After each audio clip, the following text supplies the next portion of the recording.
সারদা অনুধ্যানের সপ্তম পর্বে আজ মা সতী সীমন্তিনী সারদা ঠাকুরের নশ্বর দেহ কাশীপুর শ্মশানে দাহ করা হয়েছে। সন্ধ্যাবেলা কাশীপুর উদ্যানবাটিতে শোকাচ্ছন্ন শ্রীমা ধারণ করেছেন বিধবার বেশ। শ্রী অঙ্গ থেকে একে একে খুলে ফেলছেন সব আভরণ। পরিশেষে যখন তিনি হাতের সোনার বালা খুলতে উদ্যত, তখন অকস্মাৎ শ্রী ঠাকুর গলরোগের পূর্বেকার সেই স্বাভাবিক মূর্তিতে আবির্ভূত হয়ে তার হাত চেপে ধরে বললেন, এ কি করছো? হাতের বালা খুলো না। আমি কি মরেছি যে তুমি এ অস্থির জিনিস হাত থেকে খুলে ফেলছো? শুধু এ ঘর থেকে ও ঘর গেছি, এই যা। শ্রীমা হাতের বালা আর খুললেন না।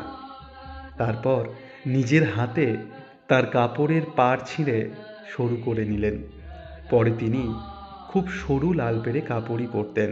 পরবর্তী সময় বৃন্দাবনে ও কামারপুকুরে হিন্দু প্রথা অনুযায়ী হাতের বালা খুলতে গিয়েছিলেন, কিন্তু ঠাকুর দর্শন দিয়ে আবারও বলেছিলেন, তুমি হাতের বালা খুলো না, গৌরীদাসীর কাছে বৈষ্ণব তন্ত্র জেনে নিও। কৃষ্ণপতি যার, তার বিধবা হওয়া নাই, সে চির সধবা। জয় মা, জয় মা সতী সীমন্তিনী।